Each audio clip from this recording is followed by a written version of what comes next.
One.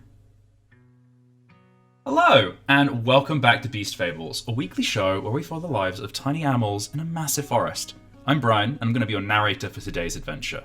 I use he/him pronouns, and I'm the founder of Dungeons on a Dime, a publishing imprint creating entry-level tabletop role-playing game content. I am joined today by Ver, Atlanta, and Fraser, who will introduce themselves, starting with Ver. Yips, everybody. My name is Ver. I use they, them pronouns. I am a comic artist and illustrator, and today I will be playing as Balthazar of Blueberry Pond, a tenacious and very brave toad knight. Very brave toad knight who's also completely out of harm's way, so we'll see how much trouble we can get into. I say tonight I'm playing. Balthazar is in the world, but we will see if we'll actually witness much of his shenanigans. He was very present in the last game that we played, and I do believe that the narrative focus might shift to our other two players tonight. You know, in Community, where Troy walks into the flat and he's holding pizzas and everything's on fire and he's like stepped away for like 2 minutes? Yeah. I feel like that's going to be Balthazar. Don't manifest that energy just yet, you know? Let's just see where it develops, you know? Next up in our cast, we have Atlanta, who will introduce themselves. Hello, I am Atlanta. I use she/her pronouns, and today I will be playing my wonderful little Pipistrelle, the Moon Messenger, our very intrepid, slightly ridiculous bat who is too nosy for her own good. And I have missed her very greatly. And last but not least, we have Fraser. Heyo, I'm Fraser. I use he/him pronouns, and today I am playing Lutzen, the curious and chaotic as hell little rat craft paw engineer boy. Yeah, he is also perfectly snack shaped for a big fish. So yeah, that's very true. For that. Yeah, like we're in the we left off last time with what? In the thick of it. Like there's it like you see something big in the water, and then we took a break for 3 months. Yeah, it was actually Balthazar seeing a big shape going downriver, not knowing that his two pals are downriver attempting to fish. That is true. Oopsie daisy. Just scrolling to the very bottom of the chat of the roll thing. Hello, yes, I know what I'm doing. Can you tell we're all out of practice? Yes. The hiatus was partly because of Winter Sads, partly because of Christmas, partly because of travelling home, and also there was this little thing called a pandemic that happened again, made things look slightly difficult. Today we are playing with Adventures on a Dime, a role-playing system designed to tell exciting stories with simple rules. All you've got to do is go to Roll20, where you can find the full character sheet that we are playing with. They are really neat. You can just click on a character, and then you can, if the character sheet loads, see their like abilities and all the things they can do, and you can click on dice and they'll roll. And then you can see the result, like Balthazar rolling a cunning and getting a hijinks, which means something goes terribly wrong, which I feel is perfect for today's game. Foreboding. Yeah, this was my prophetic dice roll. The foreshadowing. I forgot about Balthazar. Does anyone feel mega comfortable reminding us what happened last time? Nope. To be quite honest. I can sorry, did I say that aloud? You did roll the 1 for my hijinks, which means I usually would have to recap. I'm not 100% convinced if I remember everything, but I do remember the broad strokes, I think, so I might undertake this challenge. Take it away. Thank you, Fraser, our DM. Sorry, I keep saying things like I'm thinking in my head, but out loud, it's not good. In any case, Brian, shall I? I'll wait for your cue. Go ahead, dearest narrator. All right. To broadly contextualize our adventure, our characters have decided to pursue a squirrel that has taken an invention made by Lutzen, and we found out that this squirrel has stolen this coal accelerated rig, a car, if you will. It's actually an iron beetle. Was that what it was called? Yeah. It was it's like a mechanized kind of beetle vehicle. The squirrel stole this at the behest of a third party. So worried about how someone could have found out about Lutzen's invention and what they might need it for, we decided to pursue a lead that we got about this squirrel keeping a kind of journal of their business, so to speak, at the shores of Loch Katrina. And if you look at the map, you can see a red trail that more or less is mapping out the path that we're taking. The road took us to and should take us through Aspen Grace. And when we made it there, we came upon a very strange situation wherein a finely, elegantly clad wolf has been observing Aspen Grace for the last few weeks, and causing a lot of consternation for its citizens and a lot of fright, and made the traversal through Aspen Grace quite precarious because we weren't sure if we can just pass by it or if it will chomp us up. We decided to speak with this wolf and found out that it is some manner of writer or archivist. It seems to be writing some form of saga, as it has described it, about the creatures, the small or the beastly denizens of the Bristly Woods, denoting or kind of observing that they their society and the way that they function is very different than where they are from, the wolf seemed quite interested. It was pretty prideful and arrogant because it is a big behemoth, but it did entertain us and speak to us, and it wanted to interview us to see what we would have to say about the topic of sacrifice. As we kind of finished our conversation with this wolf, we decided that it is really, as the kids would say nowadays, sus. And little Pip decided to fly after it as it retreated from its post for the day to sleep somewhere for the night. It seemed to have a whole accoutrement for camping for a wolf. It was able to prepare its own meal and seemed to settle down for the night. And when Pip wanted to go check out its pack, it turned out to not be sleeping and was awake, presumably vigilant of any incursions, such as of a curious little Pipistrelle bat. Pip fled the scene, narrowly avoiding danger. However, on her mad dash through the air back to Aspen Grace, she was shot out of the sky with I forget what they're called, but she wasn't shot with a bolt. She was kind of tied down with this flying. I forget, they have a funny name. I forget what they're Bola. called. Bola. Bola. Yes. She was clamped with, or kind of entangled with a bola. It fell to the ground and apprehended by a wildcat, who we soon found out is a how could I forget the name of this guild whom I love so much? A tanner. There we go. Tanners being essentially the bounty hunters of the world of the Bristly Woods, a kind of taboo bit of a organizations, as they hunt beasts and tan their hides for leather, which they create their armor with. We found out that this wildcat, Brand, could you remind me the name of this one? That would be asking a lot of me. The wild cat is in my notes. Let me look that up. Yeah, I just forget his name, and I don't want to keep calling him Wildcat. Going into my notes, which I have prepared somewhere. I'm almost certain his name began with F. Finch. I'm not sure. Finch. Fine line to Finn. Fine line to Finn. Finn, yes.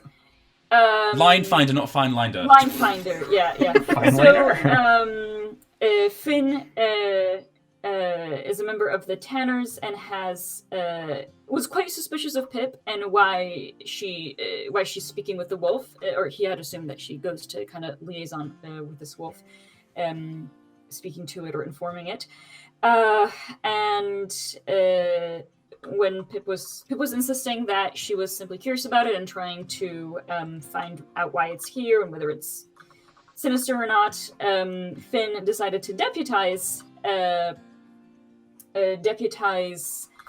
Pipistrelle and kind of enlisted her to help him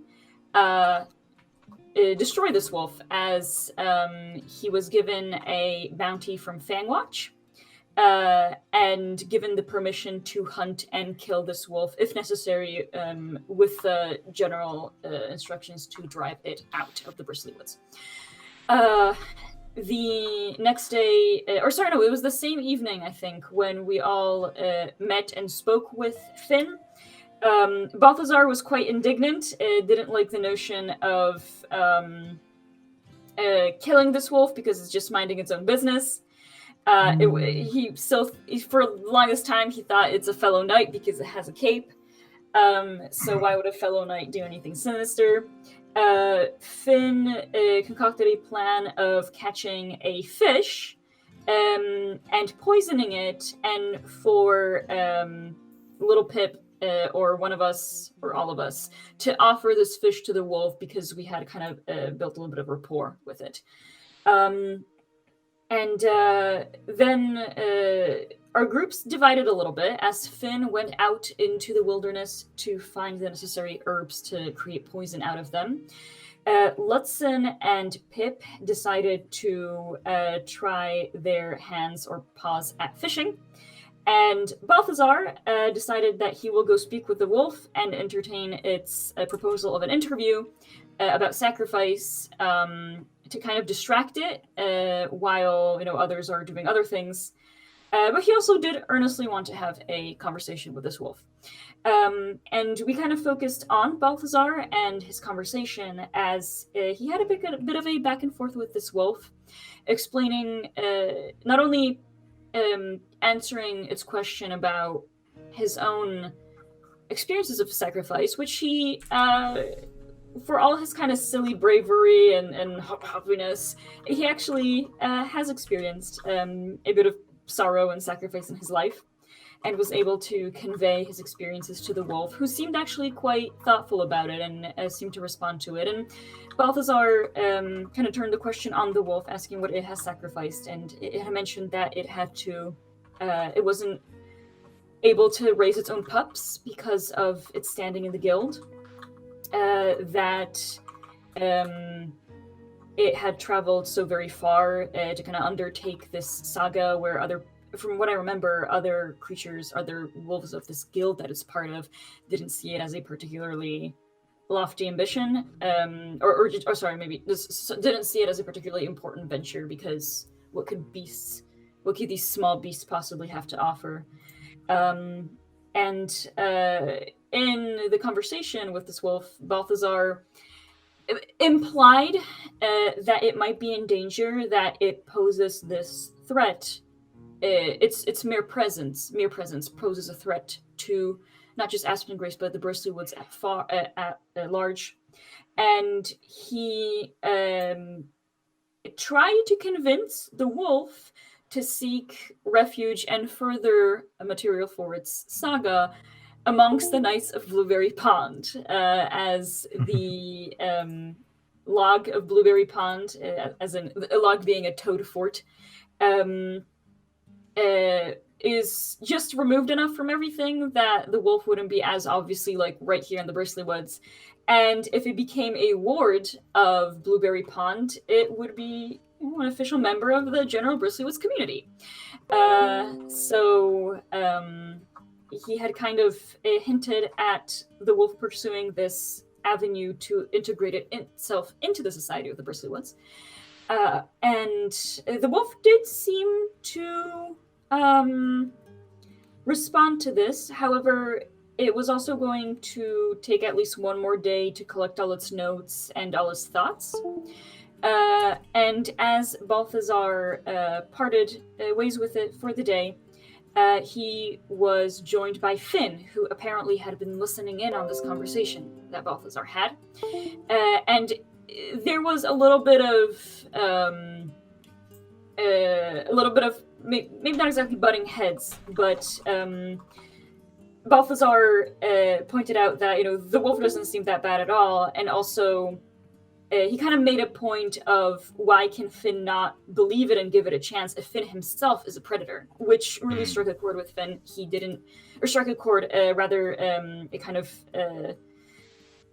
because struck a chord is like a positive thing. He kind of became rather bristled at this, and said that it's because of that it is important to him to get rid of a beast like this, that he kind of understands this predicament that he is in. And he didn't quite appreciate Balthazar pointing it out. But they kind of came to an understanding, Balthazar being a fairly open and accepting fellow, and pointing out that, well, if Finn can be good, then certainly this wolf can be good as well. Or not a danger, rather. The goodness of the creatures was never brought into question, but rather just their nature as predators. And as Balthazar and Finn were kind of hashing out these different views, and coming to an understanding and perhaps a reconciliation of, okay, we will try to make this work, have this wolf go to Blueberry Pond, but we'll still have to maybe let out some rumors of it being chased away or something, so other predators don't feel emboldened to come here. As we were walking down the bank of the river, a dark shape darted underwater, and Finn kind of moved Balthazar a little out of the way to not be too close to the bank, as he pointed out that it would be very dangerous to be in the water right now, because that was a pike. And it was further downstream that Lutzen and Pip have been taking some fishing tips from a bunch of otters, and have learned to... Actually, I don't remember. Oh, was it just using nets? I actually don't quite remember whether it was lures or nets. So. Yeah, So it was nets, but you had ultimately but they had put to lures dive in the down. water to try and attract fish. Yes, but they had to be the ones who dived down to get the fish, because the otters could show them the ropes, but just due to their standing as fishermen, if they fished up a fish, that was theirs, and they have to, all the paperwork has to match or whatever. So they just showed Pip and Lutzen how to work the craft, and lended them the tools that were at their disposal. However, it is up to Lutzen and to Pip to dive down into these precarious waters and pluck out a fish from them, with danger now incoming from upstream. Mm-hmm. So you said that was going to be just broad strokes, but I feel like you hit every single narrative point we've Yeah, had in the last couple of games. Because as I was talking about it, I just remembered everything. I didn't remember any of it as I started talking, but then it just kind of started piecing together. Beautiful. I believe that you could have said, a pike was swimming on, but actually it was just speared by a dog, and then the dog ran away, and I would have believed it. My God. I did it. So that takes us to because it's currently just before spring here in Scotland, but in the game it is the end of a blisteringly hot summer. So this takes us to the sloppy, muddy banks of a small river outside Aspengrace. And use a music change. Oh no. So, Lutzen, you are swimming in the waters of this unnamed river outside Aspengrace. We'll call it Aspen River. Okay, Aspen River. The issue is that last time you had tried to catch a fish and then use your backpack as a sort of harness bit saddle to ride the fish out of the water, and it had escaped. What are you doing to try and capture a fish to lace with poison to kill this wolf? Good lord. I was I not being fished out? I can't remember. No, I was all attached to the fish as it was like managing to fish away. Fish away. Swim. It I was had gonna say fish, fly, escaped, swim. and you were now out of the water. Like, oh, what do I do? A second attempt. Okay. Right. The brother otters, to clarify, can't help you because they owe the guild a quota of fish. Anything they fish up from the river, they have to give to the guild to then get divided and sent off. We have to catch it ourselves. So yeah, you have to catch it yourselves. But they're cheering you on, which they probably shouldn't be doing, but they're a little bit too thick to really not.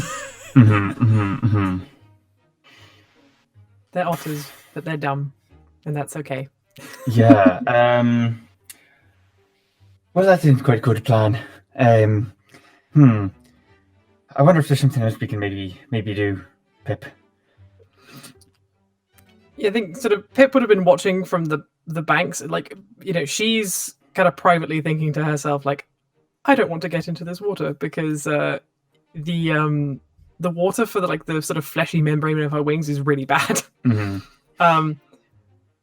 So like she's because I think something on a fish, like just knock it out. I don't know. Well, I mean, we'd have to be really accurate to like knock a fish out, like as it's like swimming up a stream. But she, like, because I think what we tried to do last time is we tried to use like bits of like thin like new sapling tree to weave together to make a sort of net contraption. Yes, we'd fixed but it, we'd repaired it. Yeah, which kind of like we did fix it, but like we still haven't been able to catch a fish because obviously we're not professionals and like fish are big and like we are quite small. Yeah, I remember using oil to like coat it to I think like try and stop them from eating, because the issue was like they were eating through it, right? They were like eating holes through the net. Basically. I think that was what was happening. Is that not what the otters were saying? Like they had like a broken net that we fixed for them. Oh yes. So something had been eating through the nets and there were holes. You went and found bark to make rope to then fix the net, and now you're trying to attract fish into the net. And you've been using some of your, like, I'm gonna say like it's acorn oil or something cool like that. Oil from like an oil can. Out of your oil can that you would have used to lubricate your giant metal beast, except that now it is no longer. It is gone.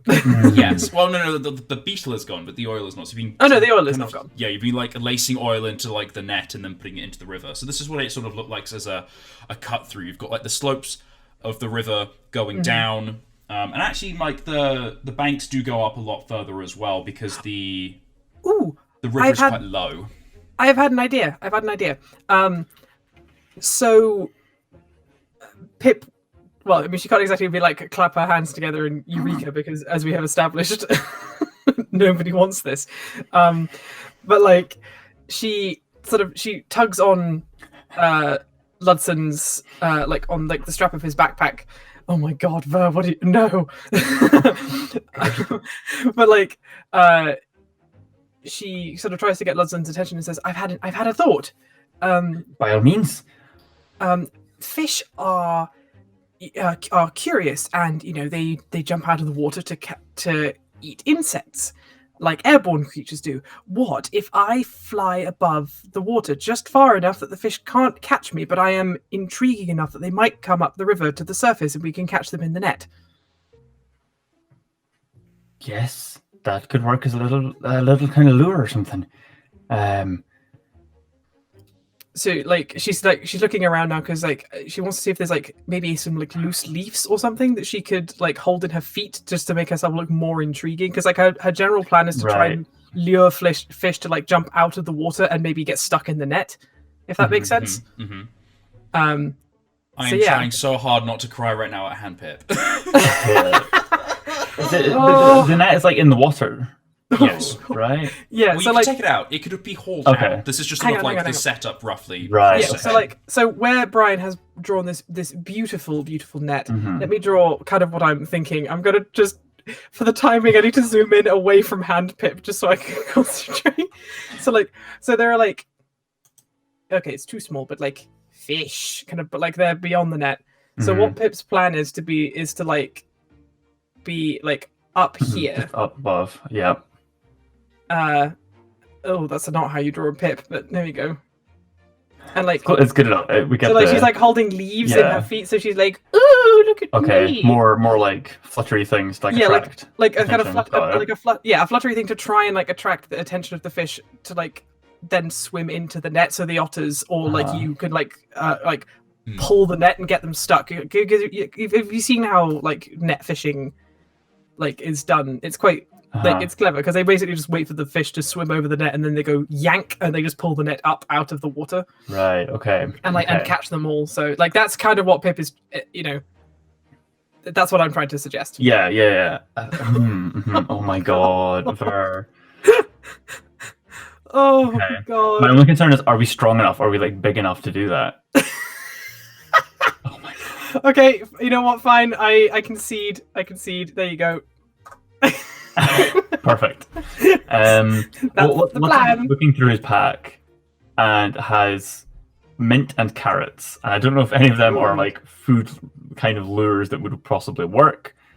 I mean, bits of carrot might work. Like if we kind of, Possibly. yeah, like. I think it's more just like, how do we get this damn fish out of the Yeah. water? I mean, are there They're, any like, they're otters? big. Yeah, like Brian, are there any otters nearby who are like maybe watching us or not fishing right now? Not right now. The two otters okay. that would be in this stretch of the river are the two brothers, and they are watching, and yeah. they're like, "Woo, go on, do it." Or I think I made them more like stoner, like low. But I recently was watching lots of Otter videos, and they're all like really They're very high pitched pitched. squeaks. Yeah, Mhm. they're so cute. But I like otters being stoner bros. Anyway. Well, I know I like the idea. Like in the Beast Fables world, like yeah, they sound high pitched to humans, but to other beasts they probably sound pretty normal or stonerish, because this is the angle we're going for, and I'm into it. So I support it. I support this. Yeah, I think Oh my god. like that's the vibe I'm going for. I'm kind of too scared to look at Roll20 now. Yeah, it's pretty terrifying. I'm for a Sorry, loss. I was I'm not not. sure. No, Bev, please don't stop. I'm just it's the flapping hand Pip. It's really good. It's kind of killing me. Right? For a second, I thought it was like one hand going around in like a circle, Yes. and it was like God. creating like a fucking energy blast or something. I don't know. Oh, hand Pip. I'm at a loss for how we get the fish out, because we just need to like attach it to the net and get the net out. But the net's big and heavy. I think we're going to need to ask the Otter brothers to help us. Yeah, can we like talk to them to convince them that like it's I don't know, as long as we It's like we literally just carry need the fish out. like It's like the semantics yeah, of it. we literally just need like one fish. So like any surplus fish that we get, we could then just offer to them. It's like, here, you take them. Or Wink wonk. It's like, could just steal a fish. you want to just steal a fish from the otters? It would be an easier option. We could try and lure more to like, compensate for it, but Is perhaps that we not a just bit? take one. Is that not a bit mean? They've been awfully kind to us. Like, letting Yeah, them, but we're so small. like, well, surely we should ask them first before, like, just to see if they can just give us a few moments of their time to help us pull the net out. Okay, we'll do that. And worst comes to worst, we'll see. compensate. Okay, it's a swap. It's a swap. It's not stealing. It's just a swapping. if my plan fails, I give you permission to steal. But okay, I'm very small. So, like, Pip looks at Lutzen We saying didn't that think he's this very through. We're too small No, for fish. exactly. Like she looks at Lutzen like, I'm very small, and she's like, come on. Yeah. She's so little. Yeah. I guess at the very least, can we go talk to the otters and ask them for more help, Brian? Mhm. Okay. So I think that's what we'll do first. Yeah. You wander over from the side of the bank to the otters, who kind of turn to you, and they're both looking quite dopey and warm in the summer sun. And they say, "Oh, hello. What do you want? How's it going?" It's not going too great, to be honest. It's more difficult than we expected, and we kind of forgot how big fish are compared to us. I think they're a mite tastier than you are too. I guess it comes with the territory. Yeah. You see, do you think you'd be able to give us a hand with the fish? I know you said you can't really fish it for us, but would we be able to do like a trade or something? Or, if you give us a hand, but it's our plan, it kind of works, right? So the younger brother sort of hunches over and kind of thinks about it, and then kind of turns to the older brother who was fixing the net. And the older brother says, well, I guess if we were subcontracting, that'd be fine. Exactly. That's perfect wordage of it. It's all in the semantics of it. But we can always compensate you for your time. And let's not kind of like, I didn't have a jacket on, but it would have been perfect if he did. I could have just kind of flashed the carrots that he's got, like like a fucking drug dealer. Yeah. Or like mint or something. Yeah, something. One of the kind of foodie items are like probably the mint, because it would be like a nice little like chewy snack, kind of like. It'd be nice on a summer's day actually to be sitting on grass chewing mint. Yum yum. They kind of like waft it in front of them like a. Ooh. Ooh. Okay, so I want you to make a willpower roll for me because you're trying to be convincing. Yes, I am very. I am charismatic. So, that fuck. Oh god. Oh damn! I only have an auto self. This is not good. Oh yeah. Oh, well, what's mine? It's my question. Yours is also other. You are virtuous right now, which is the vice and virtue system that we use. So, hijinks. Something goes terribly wrong. The narrative describes how things go awry and hijinks may follow. I think the otters say, yeah, sure, okay. Yeah, that works. Okay, we'll go for it. Yeah, let's do that. Okay. Doesn't feel like a hijinks yet. Fraser is very uncomfortable with this, knowing that a hijinks is about to ensue. However, perfect. That's fantastic. So what I'll do is I'll try and lure one in, and if you guys can just give us a hand lifting it up and out with the net, that's perfect. So the younger brother dives into the water and swims across the way to the other side of the bank, and they both are now ready to haul on the net when you give the command. Okay. So we'll give Pip some of the mint leaves to kind of like maybe scatter into the water as like a tasty treat to kind of lure them closer to the top, and then are you going to do your like fluttery? Yeah. She's going to go and she's going to take the mint leaves, slightly sort of crunch them up in her little bat feet, and then drop them in the water over the net, and just sort of like. She's just gonna hover over the net and sort of watch for fish and try and attract them into it, I guess, as well. Hold up. Can fish smell? Yeah, fish can smell. It's just different. It's a different kind of smelling because obviously they're in water. But it's not like they stick their head out of the water and go. That's horrible.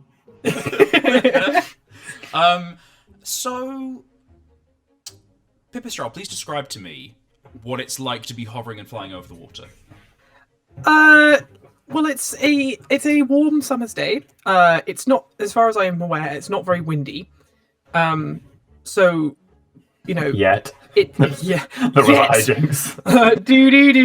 So she's like hovering over the water. Like it's warm. She's a fuzzy little bat. Like she's still wearing her flight suit, obviously, just to keep her kind of sort of streamlined or whatever. But like, it's warm. Hovering in one place is difficult. It's manageable, but it's hard. It's hard work. So like, she's just kind of hoping that fish appears soon. I'm gonna ask you to make a vigor roll for me. A vigor roll. Disadvantage, unless you can tag something, because you're flying. But this is the first time because you're still recovering. I'm still recovering. Yeah, that's true. Can I? Oh, let me see. I don't think being shrewd is going to be helpful here. Okay. Can I tag my my staying alert, because it is like, it's hot, but difficult flying is part of being a moon messenger. She is like, there's an active task at hand, or at paw, like she's looking in the water, she's keeping her eyes peeled to see, like, for looking for shapes and shadows in the water. Because this is a river stream, so it'll be relatively clear. Like, she'll be able to see at the very least like a shadow of what's coming, even if she can't tell what kind of fish it is. So like, she's using kind of her, just her sort of her alertness, her batness to kind of keep on the task at hand, even if it is difficult. Okay, I'll let you make a straight roll then, because you successfully tagged that. Thank you, because my vigor is only a d6. Oh, thank So God. 4, you do as well as you can. So you are fluttering over the top of the stream here, trying to look as simultaneously as enticing while also as interesting as possible, scattering these leaves. And you do notice a little minnow shimmer near the water, swimming against the gentle current of it, nip at one of the leaves, and then dart away. It doesn't seem too interested in leaves. And it's not interested in me flying above the water either. I'm just imagining, like, in No. Bug's Life, when like the caterpillar's like, "Look at me, I'm a beautiful butterfly." Oh, God, like that whole like, "Look at me." That, yeah, So basically. yeah, the minnow. I mean, the minnow is small. You could pick the minnow Yeah. up in a claw. So Yeah, it's a definitely. tiny little fish, too small to fit into the net. But it nips at one of the leaves and then darts away. But otherwise, it doesn't seem too enticing. Yeah. Are there any other shadows at all, like, nearby that Pip could see? Can Lutzen be like on lookout to like, try and direct like from the sidelines? Okay. Yeah. To kind of like help So- coordinate where is a better place to kind of hover around or to kind of try and lure one closer. So I think Lutzen, I want you to make a cunning roll because you're trying to spot and be intellectual in your approach to okay. solving this problem. Yeah, that's a good idea. Sure. I'm thinking, do I have any tagging things? No. Not that I can see, so I'm just going to do roll. That's a success. Hurrah! It's a So- 5. You do spot a little fish, more sizable, slowly wibbling up the stream. It's maybe a few wingspans away from Pip, but it seems completely uninterested in what's going on. It seems to just be sort of like swimming along, and then it darts down into the water, which is a little murky, to fish at something at the bottom, and then kind of swim back up again, and then maybe swim to the sides to maybe look for like a little bug or something. I don't think it's working, Pep. She kind of looks over to Ludson and she doesn't say anything, but she kind of she nods and she starts flying back towards the shore, the bank. Do you think there's something else that we can use as like a lure or something from like some moss or algae or something they like prefer to nibble on? I'm not sure if Mint's maybe cutting it out for the fish.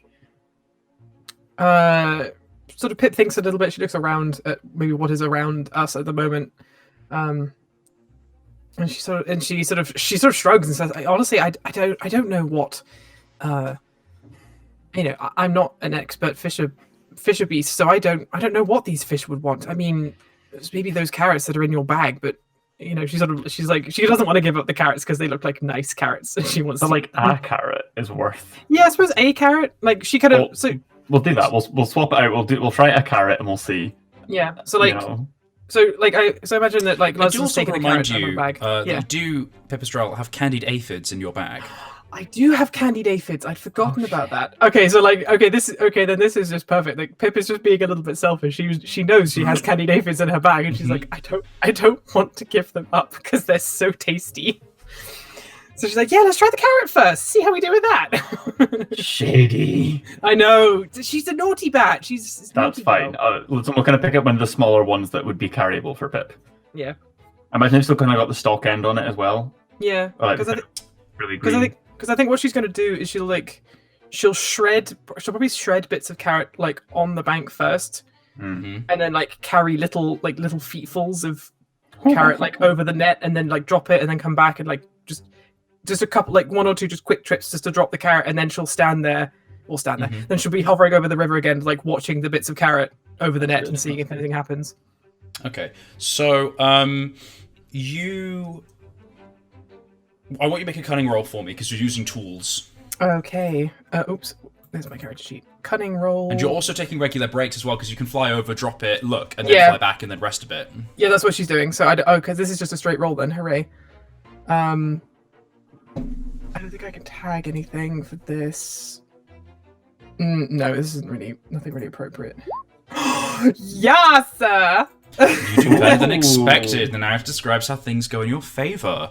So, you are flying out and dropping a little bit of carrot, and that slightly larger fish does come over and nibble at it a little bit. And this is where the hijinks comes in from before. Oh no. Crap.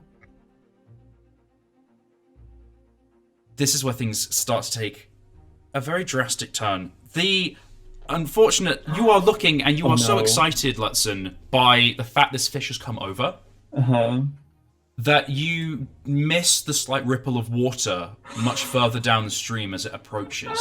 Oh no. And there is a shimmer and a ripple, and then it subsides in the water. The otters are also not looking at this. They're also excited as a fish. This is their over-eagerness. They see the small fish nibbling underneath the net, and they immediately start to haul and flip the net up to try and get the fish out of the water.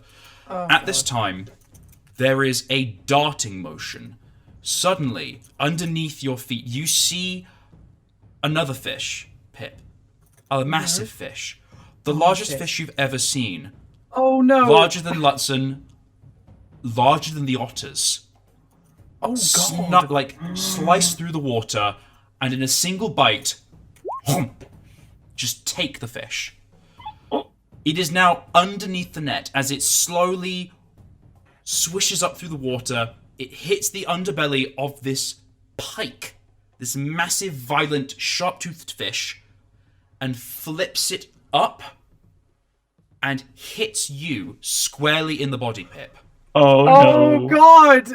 The otters, Lutzen, you're looking on and you see the otters, their expressions go from joy and excitement to just fear. Utter fear. There's this sort of like kind of like slow motion. The pike is slowly flipping in the air, but there's not enough lift and drag in the net to fully lift it out. It smacks you, Pip, which wins you and slowly starts to knock you into the water. The net flips over. The otters, out of sheer fear, let go of both ends and immediately start to run away from the riverbank. Oh no. And Pip, you are now trapped underneath this net, which is falling on top of you, with the pike, furious, angry, and hungry, in the water. Oh my god, it's going to eat me! Okay. What do you do? Time resumes its regular pace, so to speak. You are now... Okay, You are Lutzen. trapped to feel the net falling on top of you. You are fully submerged in the water. The pike is thrashing. There is water going everywhere. The otters are letting out little squeaky like, fuck, no, shit, crap, fuck, no, and they are just into the grass. They're gone. Okay, Lutzen is going to take the bunch of carrots. He's going to, I assume they're kind of bundled together, throw them in one hand, ready to scatter them and throw them into the water as like bait of some sort away from Pip and where the fish is. Did you say that the pike is like free of the net?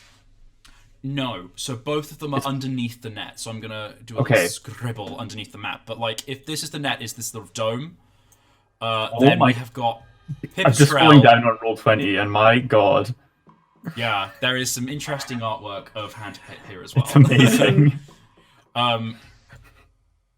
Cursed, but amazing. Okay. I have done a very, very bad depiction of the fish. Okay. Oh, Okay. Pips. They're both underneath the net, but the net is not just smooth and coming down. It will tangle around them as they thrash. Right. Okay. So, okay.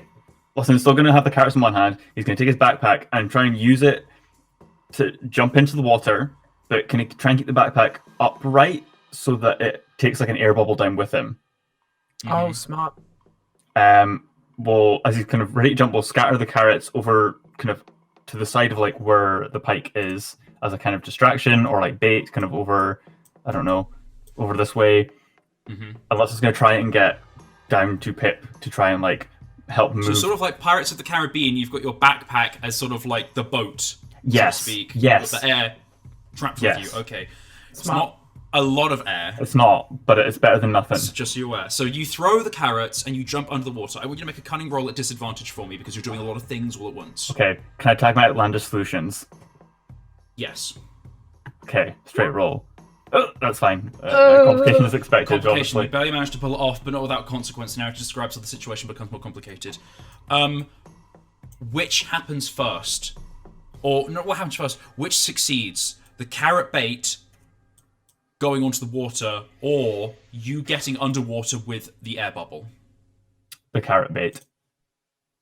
So you jump into the water with your half conker shell from your backpack, and because you're throwing with one hand, the carrots, they land on top of the water near the net, and then the conker shell rips out of your other hand off into the water. You've lost it. No! That's fine. You also no longer have access to your tools because they're in your backpack on the riverbank. Uh-huh. So you've lost the conker shell outer casing, and Yes, you also yeah. just so you know, so you can't use your tools Okay, right now. that's fine. You're now underwater. You've kind of dived down feet first, and you're now on the bottom of this riverbank. Yep. We turn seconds of this time passing to Pipistrelle. The net is closing around you, and there is this massive, thrashing, muscular force, jagged teeth flashing in the water. Oh my god. You just hear, I feel it would be the equivalent of dinosaur roars, just as... Yeah, but with that terrifying sort of Mm-hmm. muffled claustrophobic sound of being underwater.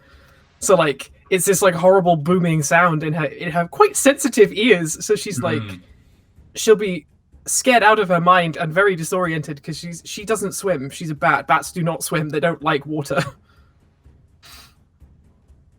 So what do you do? The only thing that she can think of, which is look for where light is coming from and try and move towards it, away from the net, away from the pike as best she can. So describe how Pipistrelle does this.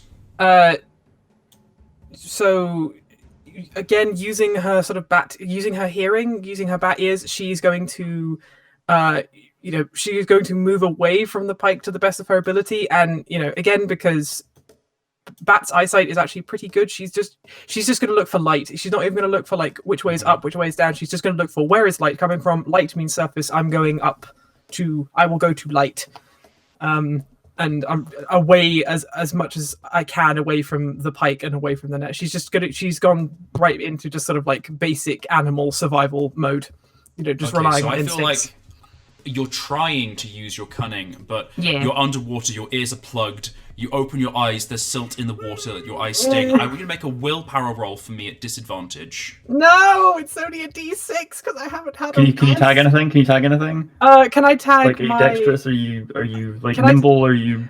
Can I tag my? Oh God! Do you have like directional actually? vocation? Okay, I don't know if this will work, but can I tag my unassuming presence? Because the pike is obviously seemingly quite kind of involved with the fact that there's a net that's fallen on it. It's thrashing about and probably getting itself like tangled in the net and moving the net about. So it's probably kind of a bit dazed and a bit confused by that. So like, can I use that as an excuse to kind of just, with my stupid bat wings, just try and swim to the surface before it realizes that there's something else in the water with it? I'll let you do that. Yeah. Okay. Because I didn't know that Pip was there. It was just like I would not make that assumption about the pike. I think the pike did know that Pipistrelle was there. Yeah, two snacks, one jaw. Yeah, like fair. I'm going on the fact that it's struggling with a net right now, and it's a bit preoccupied with that. Thank God. So critical success. You do better than expected. I'm gonna say that you, with your unassuming presence, some part of your animal brain locks up. And you start to play dead, almost. You don't actually struggle, you don't thrash, but this is the right thing to do. You sink like a stone to the bottom of the river, underneath the entangling net, away from it. And now you're at the bottom of the river, silt slowly swirling around you, as you are able to wiggle and swim away from it. So you've fallen faster than the net has sunk and thrashed and wrapped around this pike. The pike is still thrashing, and there is a lot of danger going on. What do you guys do now? You're now at the bottom of this river. Your breath is held, and there is no air. What do you do? Okay. Watson's just gonna grab Pip and like try and like kind of. Rats are pretty good at swimming, aren't they? Rats are actually surprisingly good at swimming. So he's gonna kind of do like the little kind of like wiggly like and like wiggle up with Pip like under one arm. Oh, and just like trying to escape. I would just like to say, actually, I said you don't have access to your tools, but doesn't Lutzen have goggles? He does have goggles. Yeah. Well, he had them on from previously when he was in the water. Remember? Yeah, so you've like, got they're bag already fixing, on. Bendy metal, pouch of coal, copper music bottle, Yeah. and goggles. So you have your goggles. They are a Yes. tool you can use, and you have That's them on. fine. Yes. I just So want to say that it's the perfect time to use it. Yes, absolutely. So I guess like I'll do that to try and find, reach, and like grab Pip up and out. Sort of like a little eel, you use your tail to sort of like Yes. propel you in direct, and you scrabble through the water towards Pipistrelle. I want you to make a vigor roll for me because it's still a large, silty river. Okay. Even Does if it is using the more shallow tools- because of the heat. Does using tools give advantage or anything, or is that just? It depends on the situation. If it's Or my if it dexterous solves tail. the problem, but your problem is swimming through the river, not seeing Pipistrelle. If that makes sense. Like your goggles allow you to see Pipistrelle. Your problem is, can I swim through this river before the pike gets her? Right. Okay. Yeah, that's fine. I mean, I could tag my eye for detail to like even locate her better, but I guess whatever. Well, you can already see her because of the goggles. Yeah. Whoa, So, a complication. You barely managed to pull it off, but not without consequence. Narrator describes how the situation becomes more complicated. I feel like you, in the process of swimming towards Pipistrelle, get more of a boost through the water than you anticipated. The side of the pike, like its head, actually slams into you as it's straining and swimming around. You take a vigor damage, but you are sent sprawling, tumbling through the water towards Pipistrelle. Okay, that's good. Pipistrelle. Grab her. What are you trying to do? Lutzen is now by your side, seemingly out of nowhere, and this pike has the net wrapped around its body, but because it's so powerful and big and thrashing, its mouth is free and it's able to snap and bite, and it is snapping and biting in the water in the space around and above you. Oh my god! I think the only thing that she can do is like. I imagine what Bloodson's done is because he's the strongest swimmer. I imagine that he's probably like got one of his arms kind of around Pip, so like, and is swimming to the surface away from the pike. So like that's basically what Pip is also going to try and do. She's just going to use like.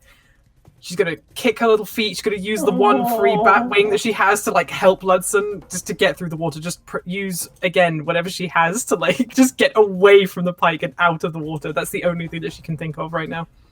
Okay, so you make a either vigor or willpower, depending on how you describe. I mean, you can choose vigor or willpower to roll, and you have disadvantage because you're a bat underwater. Yeah, I think I'm gonna. I mean, to be honest, they're both d6s, so it doesn't really matter. I'm gonna say willpower just because she's like, I need this to work so we don't die. You're trying to control the panic that is rising in you. Yeah, that's basically what she's trying to do. She's trying because like she's in. This is just not an environment that she wants to be in. No! Why did I have to roll a hijinks? I had a success. Something goes terribly wrong. No! If you kill Pip, is- I swear to God. Who is closer to the pike? I imagine probably Pip. Probably Ludson. He would have shielded you. He would have like put you under the arm to like turn, and in turning would have like, you spun around to be away from the trouble because you're not the stronger swimmer.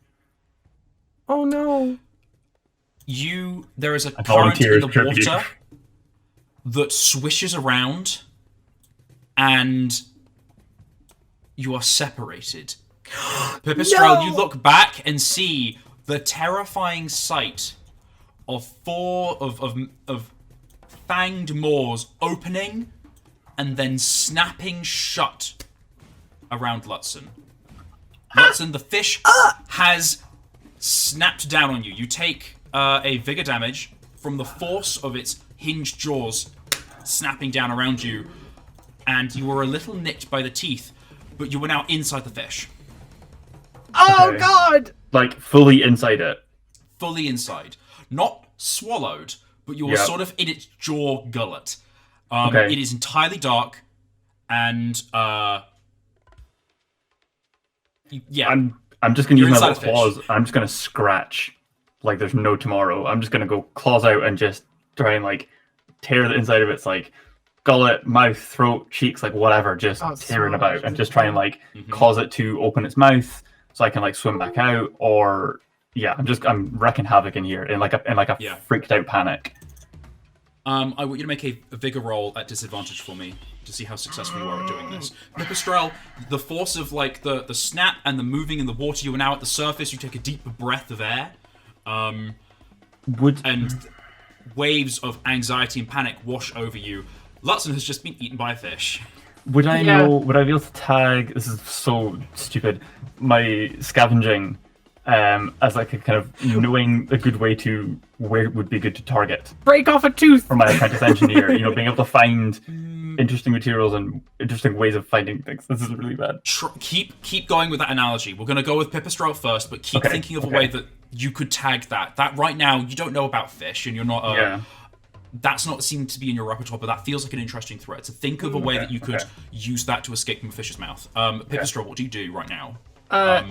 The fish is still thrashing around in the water, trying to get out of this net. I think Pip is gonna do the only thing that makes sense to her. She's gonna get back to. She's gonna try and get back to land, and she's just gonna start, like, because she's gonna be too damp to fly, because her wings are wet. But like she's just gonna start yelling, just at the top of her little squeaky bat voice, as loud as she can, like, help! Come and help me, please! My friend is being eaten by a pike. She's just gonna yell. And see if one of the otters comes back, or maybe Balthazar might hear her from such a distance. I don't know. I want you to make a willpower roll for me. And you can tag something if you want to see if you can try and call for help. Well, you can call for help, but if anyone is convinced enough, and if they hear you. Yeah, I think... can I tag my orientate? Because, she probably... She wouldn't have seen... like exactly which way the otters ran, but she might be able to spot like the tracks, like where they bent the grass to run away, because obviously they ran away in such a panic. So like, can I use my orientate to like? I'd let you do that. You can roll with advantage. Yeah, yell in a direction. Is that a willpower roll? Yes. Okay. Please. Oh, come on, game. You barely managed to pull it off, but not without consequence. I feel like you have this sinking feeling in your stomach. You yell and yell and yell, but no one's coming. No, you bastards! Lutzen. Okay. What are you doing? So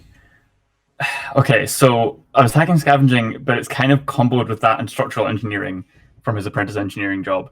In scavenging and being able to find materials, unconventional materials, and able to find things, but in combination with knowing where the weak points of like a structure would be, i.e. the jaws, the like where like a tender spot of something would be to strike. That's what I got. I mean, sort of structural. I mean, like working as an animal, you maybe not have seen fish jaws before, but you know what a jaw is. Mm-hmm. I had like there was like a brain link that went with scavenging, but it's like completely gone in the panic of this. I'm gonna say that I'm gonna let you make a cunning roll with disadvantage instead of a vigor roll. That's better. Because, and I'll explain once you've rolled. Oh shit! Okay. Oh, okay. A critical success. Come on! Yes! I cannot believe that. I've been blessed This is by incredible. all 20 gods. Oh my god! You have, with disadvantage, rolled 2 critical successes. So I'm going to explain that, the Brian. brainwave that comes through your head.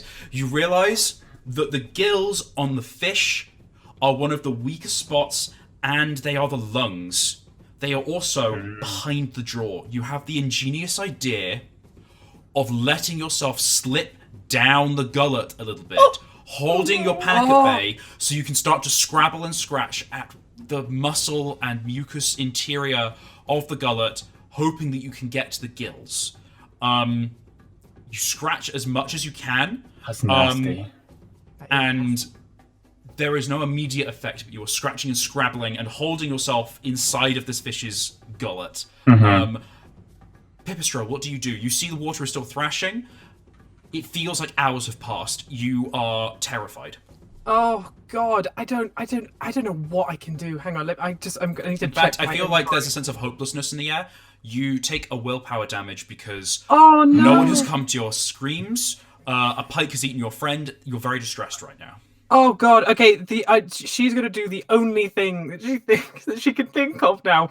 She's gonna get her like little tin of candied aphids, which they're candied, so they probably smell quite potent. They probably smell quite good. She's just gonna throw the whole tin into the water, at the other side of the net, the other side that Lutzen is not on, to see if the pike is maybe intrigued by the smell. It like kind of comes closer to the Okay. surface.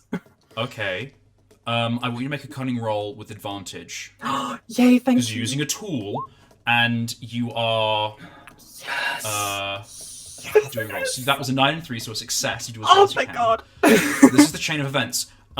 You worriedly, nervously, your whole body shaking, open the tin of candied aphids, and then with like a long arcing throw, as opposed to throwing the can, make a tossing motion with it, but hold on to the can so the aphids spread out over the river. I want you to remove your candied aphids as a tool, as your Okey-dokey. packed lunch. They're gone. No more candied aphids. No more candied aphids. And I think on top of it, like you throw the can as well for good measure. Yeah, she just throws all of it. Yeah. And Lutzen, you scratch enough at the fish's gullet that suddenly there's sort of like light, dim, and glorious opens from the fish's mouth. It can't necessarily vomit. Fish don't have a gag reflex. Yeah. I'm just gonna scramble But out. there is an Yes, opening swim out. where it suddenly starts to open and there's a weird flow of water. It seems like it's trying to swallow you down Oh no! by forcing more water into its mouth. Question: What do you do? Would there be like would I have been able to take a breath in the gullet, or would it have had water? in it? No, that's No, not how okay. it works. Okay, It's like a God. Stupid filter, question. and it filters oxygen out of the water. You're Got still holding your breath. That's fine. So I imagine Lutzen just now is kind of like, when they are like in elevator shafts and stuff, just like spread like all fours up against the wall. He's just gonna like scrabble up, like all four paws, just skitter up the way and just out, holding onto the teeth, Okay. using it to like push and pull, grabbing onto like the jaw, just whatever there is at hand to or Do at you do paw this- to push it out. Ultimately, this comes down to: do you do this carefully, or do you do this as fast as possible? It's gonna have to be as fast as possible to like. That's going to be a would I big be able roll to, for me, my dude. or would I be able to? Would you have enough kind of insight to tell if it's doing like a quick gulp or like if it's just like opening its jaw like an ah? I think to judge, you would have to wait. And Even with an eye for detail. there's so much going on right now. That's fair. That's very fair. Like to be able to judge what's going on, you need to observe its behavior, and to observe its behavior, you need to not do anything right now. Okay. And you're probably running out of air, so I imagine this Yeah, would not it would just be a time to scramble. It would be a scramble. Yeah. Okay. Uh, it's conservation, it's So not I'm bad. gonna say that you. Oh, this is interesting. You scrabble as fast as you can out. The side of your body catches against a row of the jagged teeth, Ow! Oh no! and rat blood starts to spill out into the water. You take a bigger damage. And because you're I'm a already D4, at a I D4. need you to roll the D4 for me. What? Oh, Oh okay. no! It's gonna decide damage. So that's a complication. What does And I this haven't mean? actually used these rules in such a long time. I don't know what Even this though I means. wrote them, I haven't I even. need to go read what happens next. What does Oh this mean? no! What does this mean? What does this mean? Does it put like the base down or something? Well, you're at a D4. You can't go any smaller, so this determines if you get a wound, if you are wounded and Oh, can no yeah. longer act. Oh god! Fudge. So, Roll, right? Ruh-roh indeed. getting hurt and resting, getting injury. If you get a complication or a critical success, you shrug off the damage and keep adventuring. You got a complication. You Sugar. scramble out. Blood is starting to like ooze from your side and swirl into the water, but you are out of the fish's mouth. You feel the burning pressure to breathe and to draw in but you hold it at bay. You are outside of the fish's mouth. What do you do? I just like again little rat propeller tail and just like through a gap in the net or whatever and just try and get up. Just follow the light. Okay. I want you to make a vigor roll for me. Oh bugger. You have advantage because of Atlanta's aphids. Oh, Yay! okay. I was going to say would I now be able aphids. to take an eye for detail landscape of where we are, but this is fine. That's a 2. It's a complication. No! Yes, so this is what happens. You swim upwards. The fish, its head just follows you and goes to snap. It snaps at an aphid to the side of you, but in the process of its reeling and thrashing, it smacks you and bats you onto the river. No! You take a vigor damage, so I need you to roll the d4 again. No! Fudge. Lutzen! Okay, no, success. I'm fine. I'm good. So God. you are batted by the fish, but you actually skip like a stone across the water, which softens the impact as you roll into the mud of the riverbank. There is a bleeding wound in your side, but you're out of the water, and the pike is now trying to snap at the candied aphids in the water, which are rapidly floating away in the thrashing and the floating. The pike is entirely wrapped up in this net. Oh God. Okay. Do we? The oars aren't anywhere, and we're too little to like haul it out, aren't we? I mean, if you're like, Lutzen will yell. I don't think he would have seen what's going on. He's just gonna yell, just like, no, pull it up now. oh no! Like, I guess, like hearing the yell, like Pippa's just gonna, like, kind of. I'd say run. I don't even know if she can run right now. Like, she'll be so heavy with water. You could scramble on all fours. It Yeah, would be graceful, but you could move. Did Yeah, you say I'm she'll, out of the water now, or I'm like just Yes, at you're the out surface? of the water on the riverbank. Okay. Thank God. Like, I think Pip is just gonna like.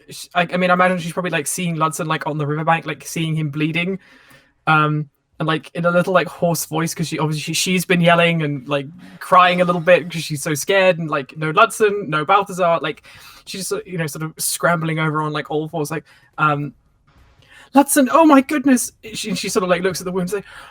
Oh, what happened? Are you all right? What do you need? How can I help just you? pull out the pike. Just get it now.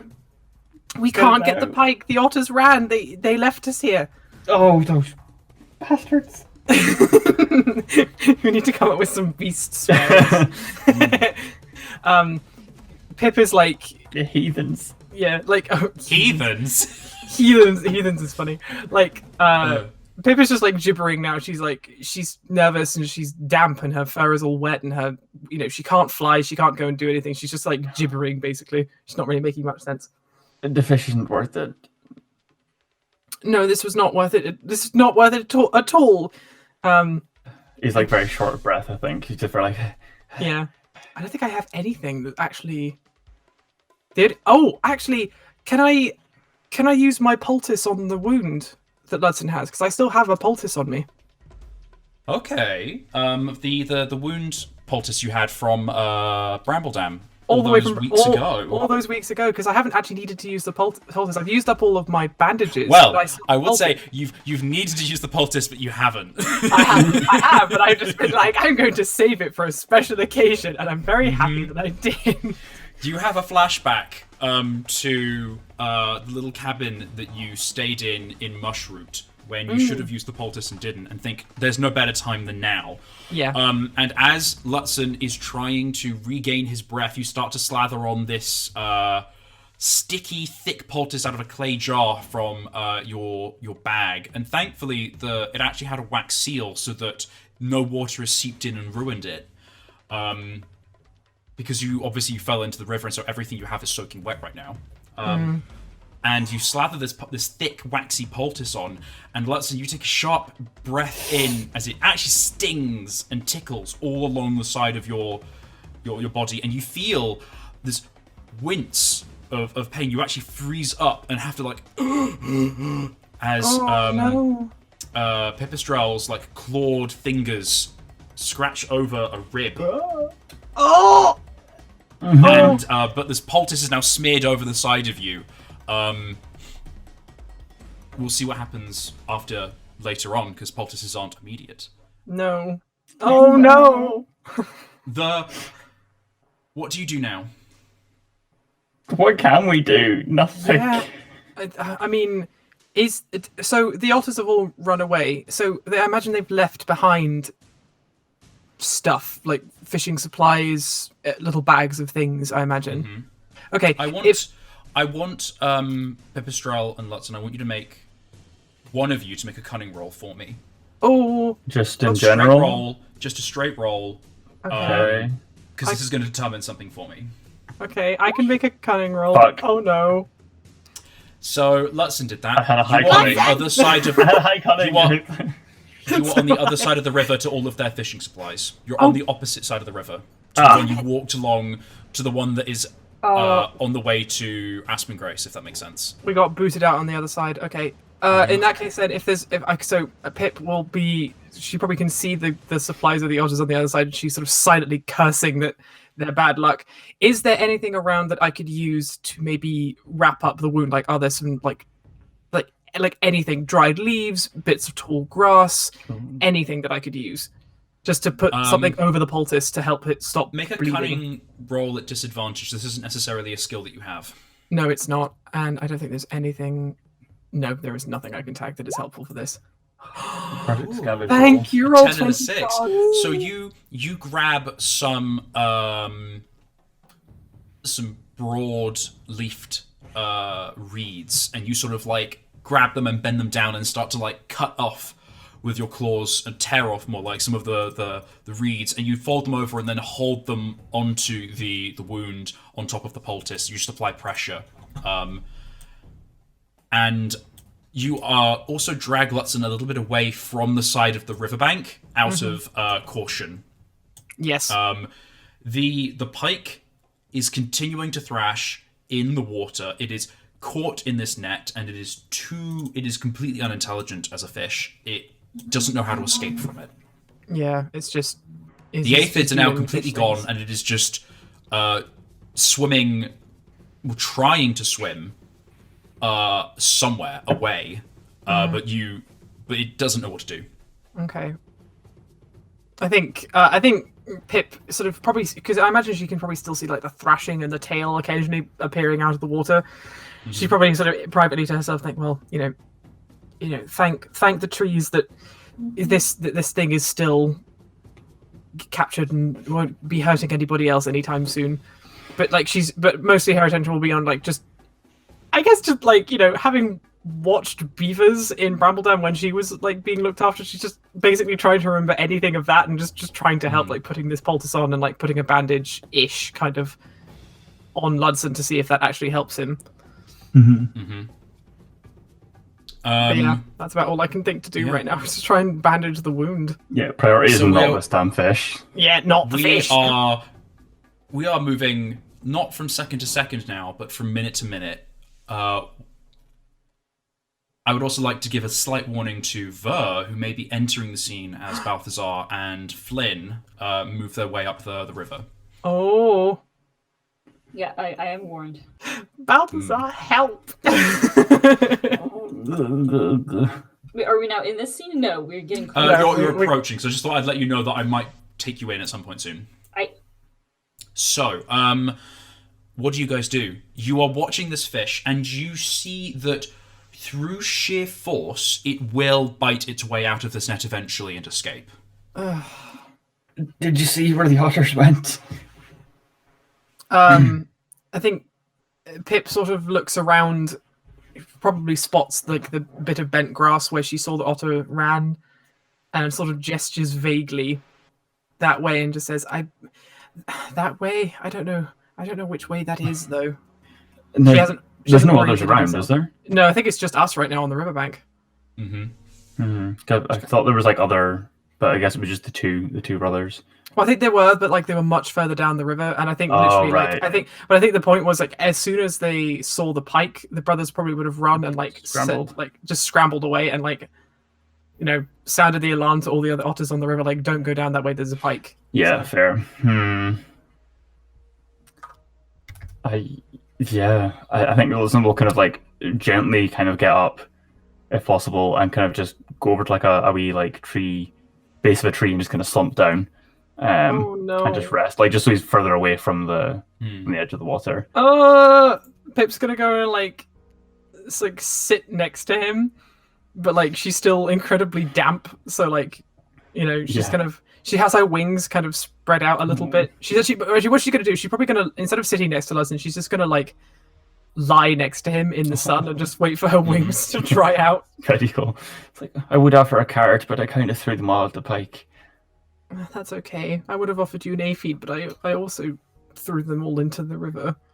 Well, She's like she like, as she's lying, the way I imagine her lying is like she puts like a little kind of reassuring hand on, like, Pip hand on Ludzen's, like over his hand while he's sitting, just that kind of reassurance of like, that was awful, touch. but at least we're still here. Like that's kind of that's what she's trying to sort of communicate to him, but she's too tired now because all the adrenaline's like leaving her. She's exhausted now.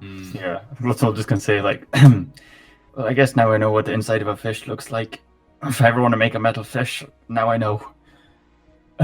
I'd say maybe more like, what the inside of fish feels like. Yeah. Oh god. She kind of like half. She kind of like lets out a nice little tiny squeaky chuckle, like a kind of heh. Well, I think I can say with full certainty though, I don't ever want to go fishing again. No, I think I'm gonna go strictly vegetarian from now on. Yeah. I'm gonna stick to aphids. Aphid farming is a lot easier than fishing. Oh yes, bugs are pretty tasty.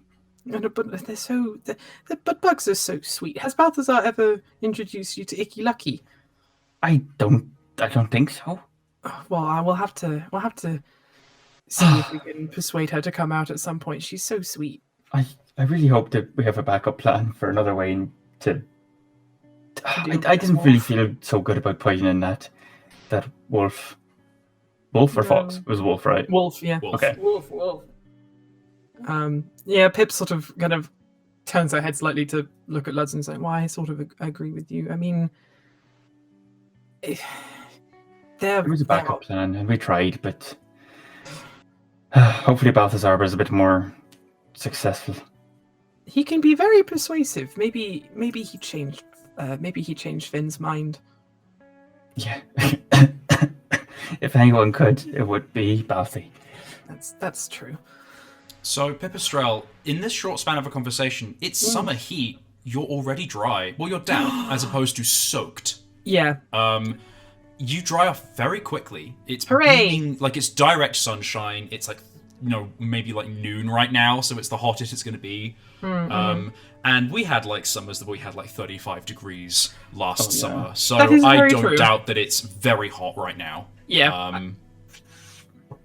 Yeah, like she can probably feel that she's drying off. She sort of again like turned to Loz and is like, I think I might be dry enough to fly now. Do you think she doesn't want to leave him though? Well, just avoid the pike and avoid the water. Well, why don't I fly up into this tree, find a branch, and see if I can see if anybody's around. She's not leaving. She's not going to leave Lutzen and be like, okay, you're fine now, bye. Yeah, I won't be moving far. Okay, she kind of gives his little paw gives his paw like a little squeeze with her funny long fingered bat hand and just says, just stay there, I'll be right back. She's gonna fly up into the tree and see if she can see, like, she's gonna try and look for Finn just because he's much bigger. Or look for the shine from Balthazar's armor if he's wearing it. You wouldn't know to look for Flynn. Oh yeah, that's true. Sorry, she's gonna look for Balthazar. Then she's gonna look and see if she can see wonderful little toad boy around. Or Balthazar.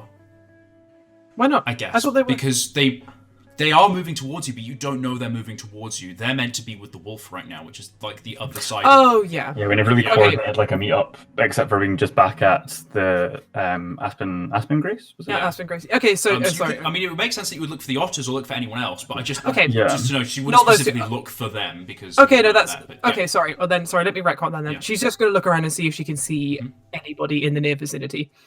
So I'd say make a cunning roll. Just a straight cunning roll. Yay. You would have disadvantage because you're exhausted, but you'd have advantage because I assume you'd probably tag something like Keen Eye, or I know you're good at looking for things. So She probably it's a straight roll. Yeah, I was gonna say she'd probably tag her shrewd gaze just to be very methodical about it. But yeah, straight roll then. God damn it! Do I fall out of a tree again? You fly up. You're like, oh, there's Balthazar. Ah! Random Oh Watson. shit! Watson dies. Oh god. So you fly up into the tree, and you ache all over. I feel like the complication here is that you scan around, and the otters are nowhere to be found. They're gone. They have fled. Cowards. You see far in the distance a glint not far in the distance, maybe like half a mile away, a glint up the river, and a small shape that you recognize as Flynn. Oh, okay. So are they? So they're close enough that I can see them, but they're probably you could not. fly and glide over to them. Yeah, okay, but they're probably not close enough that I could shout at them. So yeah, I think what she'll do then, she'll sort of, her ears will prick up like, someone I know. Like she's gonna sort of, again, I imagine this could also be part of the complication. She's gonna try and glide back down to the bottom of the tree, but she kind of face plants a little bit when she gets to the bottom because she's tired. No, don't worry. I've got a complication in mind. Don't worry. God damn it! no. Okay. But like, anyway, she's gonna get to the bottom of the tree and say, Lutzen, I think I can see Flynn. And she kind of points over to where she saw him. I'm gonna fly over and see if I can get close enough to call them in this direction so we can get you some proper help. Okay, I'll hold the fort here. Yeah, just stay here and stay safe. She kind of looks around to make sure there's like no grass snakes. She's super paranoid now. He kind of like flexes a muscle like strong. He's like, I'll hold the fort. Flexes a little arm. No, it's making me sad. A quick question out of character. Did I see Flynn? Which side of the river did I see him on? The side that we're on, or the other side? The other side. Buggeration. Okay, that's because fine. that's the path that the that's the Aspengrade side. That's the path the fishers were on. That's where all the equipment is. Okay. If I go to the map and I clicky, you will be able to see, like, if this is Aspengrace here, Yeah. then... Oh, actually, no, I'm telling a lie. I'm looking at the map and I'm realizing I am telling a lie. You are on the Aspengrace side, but the path is on the other side of the river because it goes towards Bramble Fork. So the path is on this side of the river, north of it. You are on the south bank, and Aspengrace is behind you. Okay, that's fine then. Well, I think what she's going to do then, she is too scared to fly across the river, even up high. I think she's just like, no, not yet. But she's going to fly at least up the river towards where she saw Finn and at least yell from the opposite bank or something. If that makes sense. So you glide down river, and it takes a few minutes. And Flynn... Well, we'll go to Balthazar and Flynn for this. So Balthazar, you're treading along, and you're probably talking... I don't know, what would Balthazar be talking about? Or would it just be sort of like a silence? Oh, no, Balthazar would definitely talk. Because I don't think... I realize I've been saying his name wrong. It's Flynn, not Finn. Yeah, no, I thought it was Finn as well, but no, it is Flynn. I looked at my notes. Yeah. Oops. Because I presume Flynn isn't, like... Well, we did open up a little bit, like we did talk a little bit last time, but I don't know, just he doesn't seem like a very big of a conversationalist. So it's probably Balthazar talking at him and reminiscing, like talking about rivers and water and just like these anecdotes, like I don't know what, like, you'd be surprised how many different types of mud there are.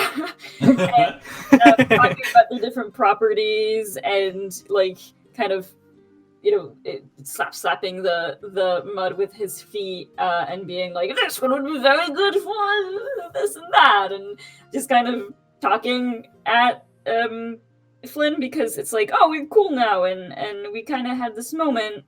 And I will never tell you about mud. So I he's feel just like tugging at him.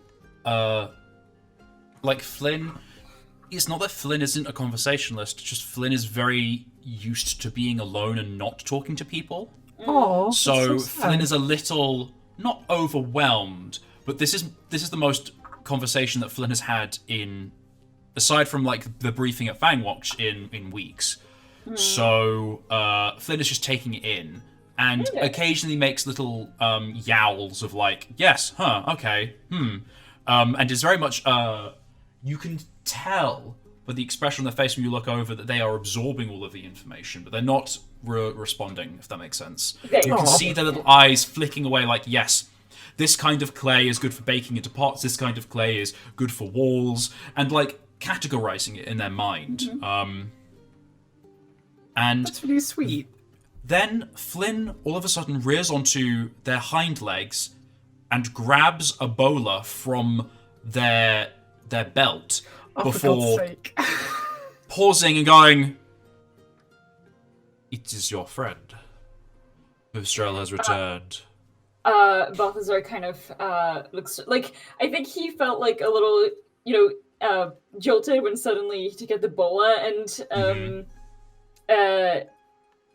well, he wouldn't have time to judge him for it, because he instantly, like, his eyes brighten up and say, Pipistrelle, where is she? And he's gonna look around into the sky, because actually, no, you know what? I feel like Balthazar, you look directly up into the sun. You're like, where is Pipistrelle? Yeah. And Pipistrelle is like, your level, but on the other side of the river, like, hello. Yeah. That's adorable. And you look over at Yeah, he Pipistrelle, looks and at the they are a sun. mess.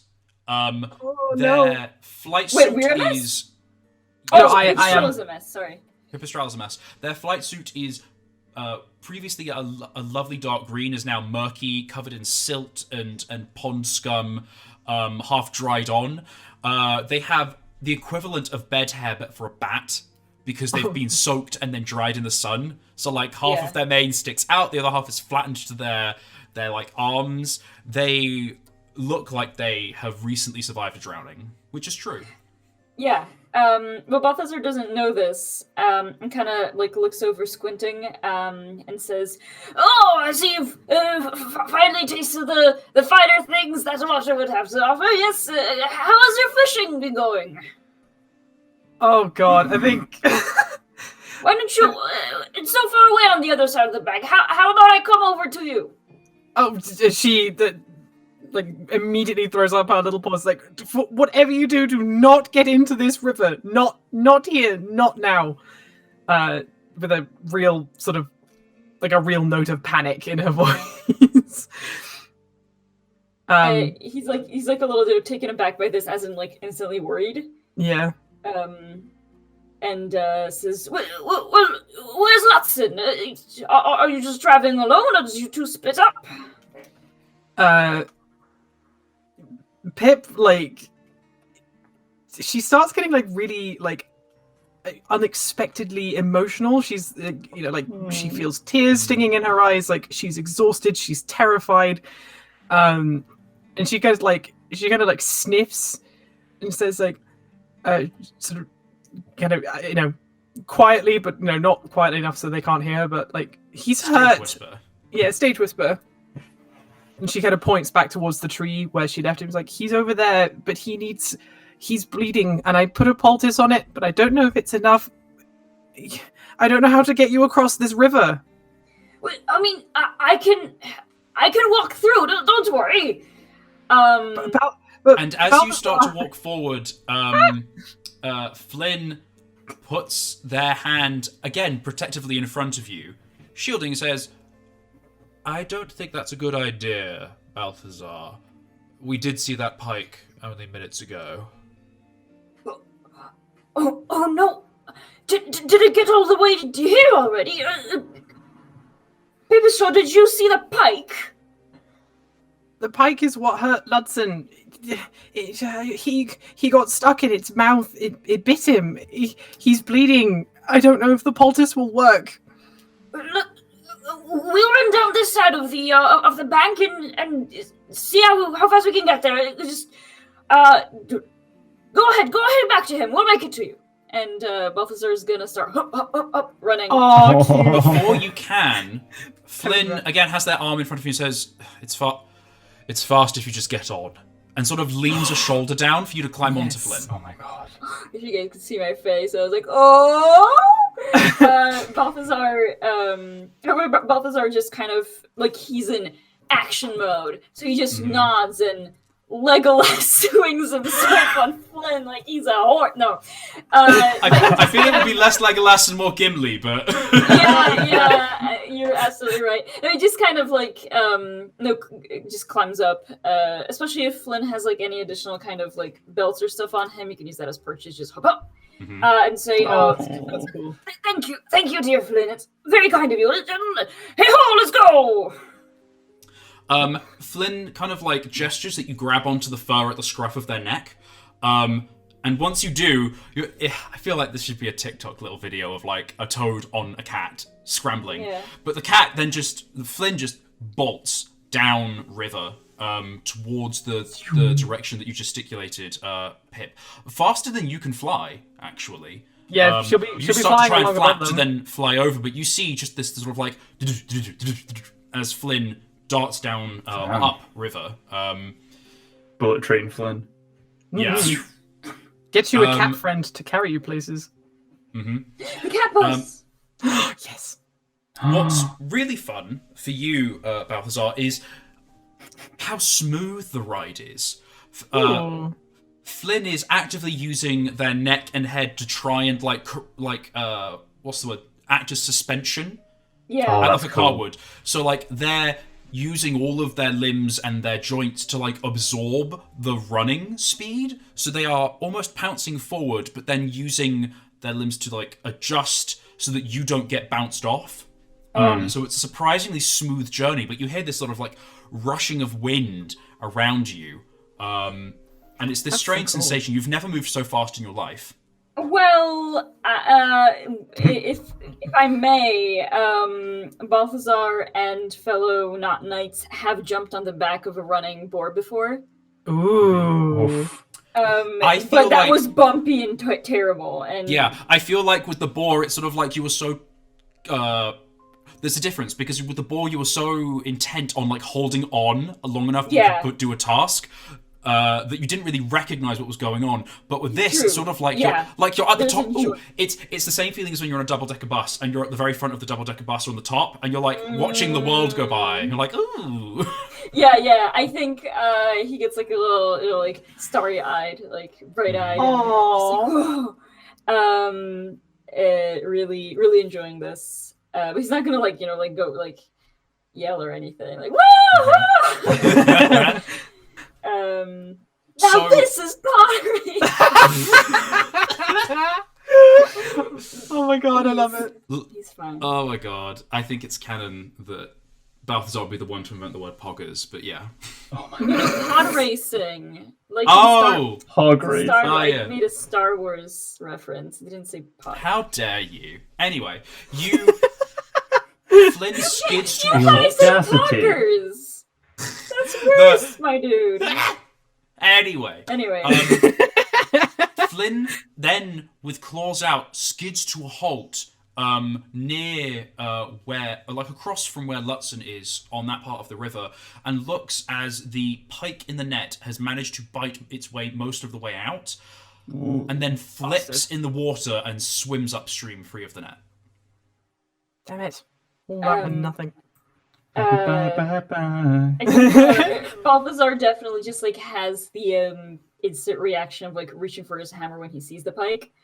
Because a pike getting into a toad log is Death. just Oh, it's yeah. death. Yeah, it's the collapse of the entire society.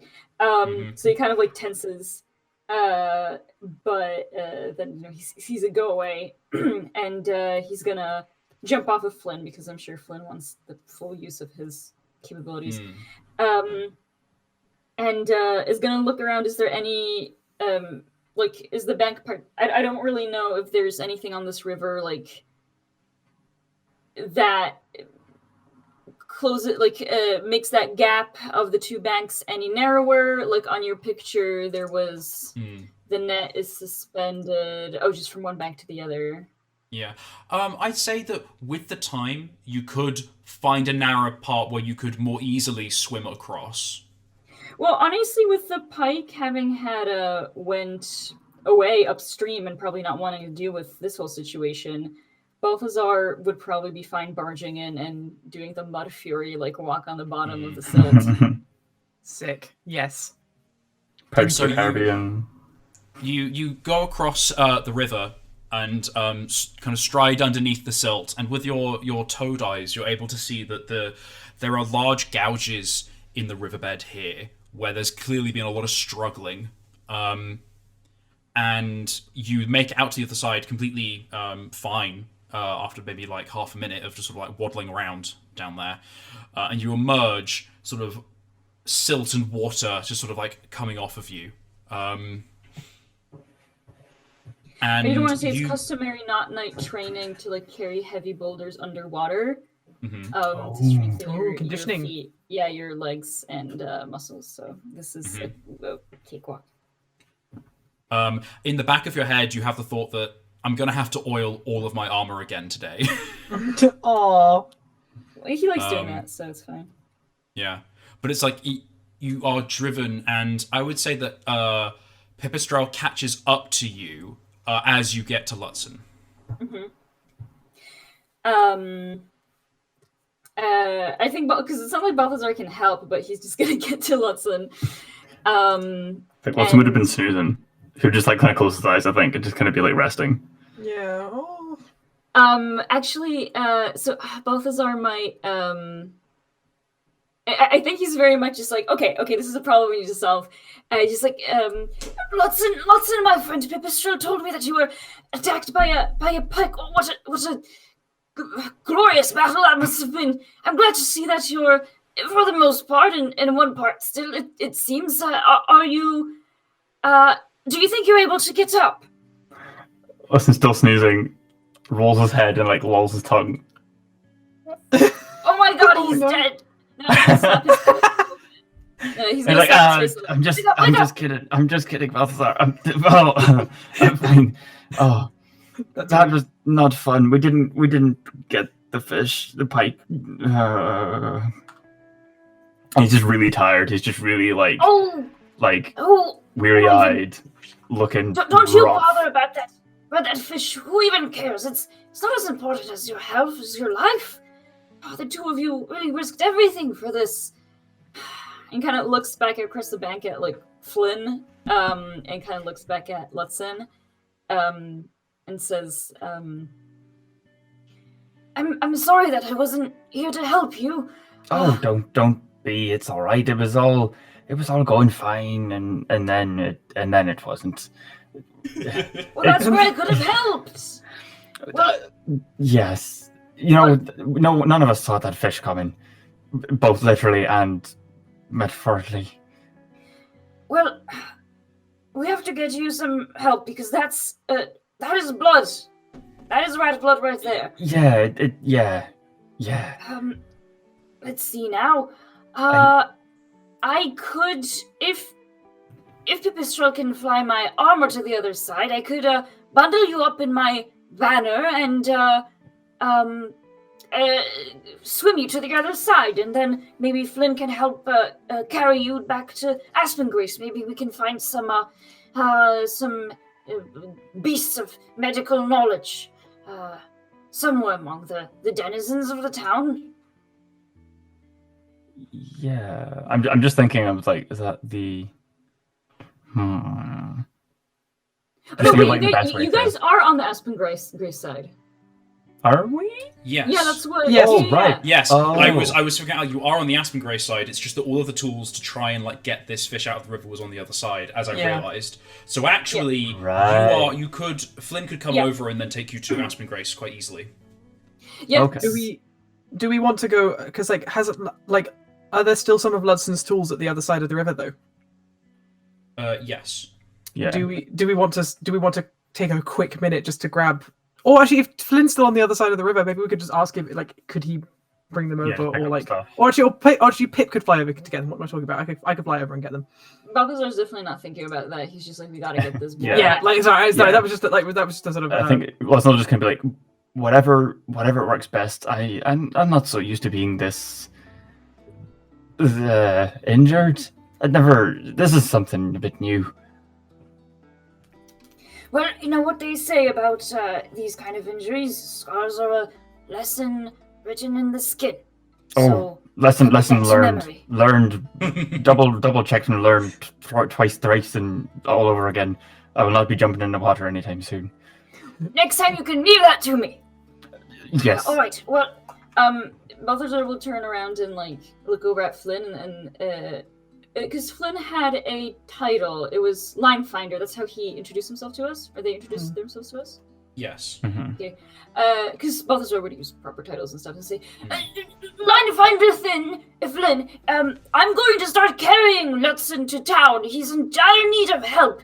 If you would be able to find a way across the river, perhaps you could help me along the way. You are, after all, bigger and more well suited to I think, aid him in an expedited manner. But I will start this journey now, and when you can join us, your aid would be greatly appreciated.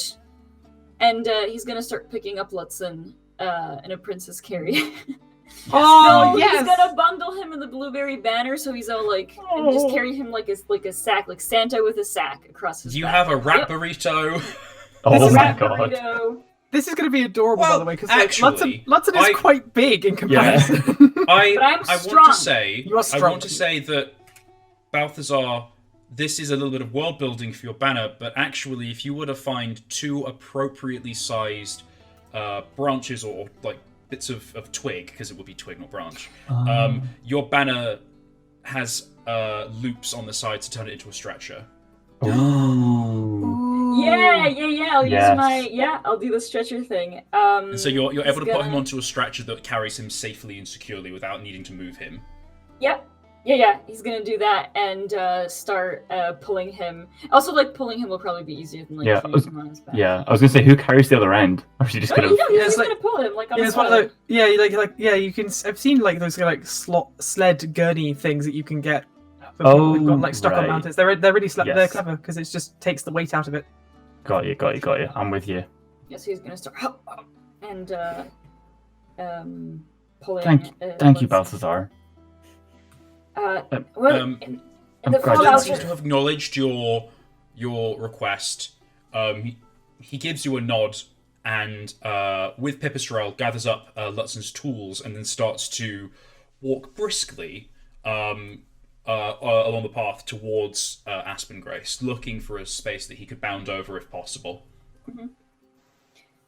Look, honestly, Balthazar didn't even look to see if he'll acknowledge and do it. He just assumes he will because he's a nice person, right? And he just kind of fervently pulls the stretcher in the direction of Aspen Grace. He's fairly he's not like winded or as spent as Pipistrelle and Lutzen, so I think he's quite full of vigor and ready to undertake this. Okay. I think that we are going to take a little 5-minute break while I organise some things. But because it's pre-recorded, I can just snip it out later. So I'm going to put us on a little break and come back here in 5 seconds. Okay, we are back.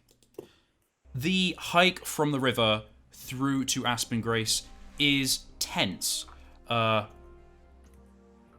Lutzen, you are extremely tired. The adrenaline has faded from your body, and you pass in and out as you make this journey. You've never been hurt like this before, as you've said.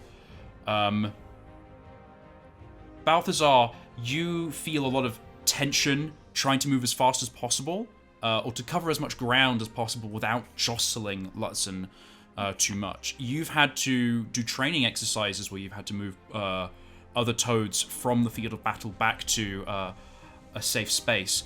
But the fighting boars, rarely if ever was it there a time when that was going to be worth it. It was either all or nothing with injuries. So you make it to the edges of Aspen Grace, and it's the middle of the day. and it's very easy for you to get directions to a doctor, basically, a stitcher, as they call them. Stitches. Essentially, what's the other beasts in Aspen Grace direct you very quickly, because they recognize that there's an injured animal and this is bad. And I think maybe like a hedgehog, one of the guards, actually picks up the other side of the stretcher or gets you, Balthazar, to pick up the back of the stretcher while they pick up the front, and then takes you to their stitcher. It's high up in the tree, which is not the best position, but apparently they've only just returned from the Boer War, so they're in their home rather than in a properly set up station. You are brought to this quite high up space, knowing that Pipistrelle and Linefinder Flynn will eventually join you. You enter into this small room where it is dim in comparison to the bright heat of the noonday sun, and a mole with small glasses is sitting in a chair and stands up as you enter. Hello? Oh no, this is looking very bad. Please, Brennan, bring them in. He seems to know the guard, and he directs you to a table where he's got his lunch, like some half-eaten lunch laid out, and he kind of like pushes out of the way, and Lutzen, you're laid out onto the table, where immediately this mole starts to probe and examine the wound from the pike. Balthazar would kind of say, Lutzen here was attempting to fish, and a pike got him and chewed on him and spat him out, but not without some damage. Let me know if there's anything I can do. The mole, to you, Lutzen, says, "Oh, you're quite a lucky chap, aren't you? Let me one see." way of putting it. And he starts to peel back the sort of waxy poultice that's been applied rather thickly, and more blood oozes out, and he kind of turns to Brennan, the hedgehog, and says, "Oh, I need buckets of fresh water. Get them now." He turns back and rather calmly starts to take gauze from a box that he has behind his chair. It looks like he has to dig it out, and then starts to kind of wipe and clean the wound, which stings a lot. Mm-hmm. Ow. I think Lawson just kind of like is kind of wincing and just like groaning and kind of grunting and how he's just very much not used to like injuries like this, like trapped fingers, staved fingers, little cuts and bashes and bumping things, but not like fucking full on wounds to the side. Yeah. It's very like, unsure how to deal with it. The mole gets water from Brennan eventually, and then starts to wash the wound and says, "What were you even doing in the river with the pike? That's I'm sure as you can see, it's a terrible idea. Very irresponsible of you." And he starts to wash, and he says, "And who put this poultice in here? It's not clean." I think I have some spare. And after washing the wound, reapplies a similar thick waxy paste that smells vaguely minty and acidic, and it stings just as bad when he puts it in. A tea tree. And then slowly, with your help, Balthazar has Lutzen lifted up, and then a bandage is woven around your body to kind of keep the whole area bound and clean. Then finally, the mole says, I need a kettle, and sort of goes over to a little stove in sort of like an open plan kitchen a little bit away, and starts to boil some tea. Brings it back and says, "Drink this." Okay, he kind of takes it kind of carefully in his paws and just kind of like, just very gently. You slurp at it and it burns your tongue because it's really hot. Oh, okay. Yeah. But then immediately as you drink it, you go like, "Oh, hot," and then your tongue starts to go a bit numb, and you drink the rest of it, and within a minute, you're sound asleep. Oh my god. Okay. Balthazar kind of sees Lutzen start like slipping and like grabs the mole's shoulder, like, Stitcher, Stitcher, I think he's slipping away. And the mole calmly kind of like takes your shoulder and says, "No, he's sleeping. He's sleeping. Lutzen just needs rest right now. We've closed the wound.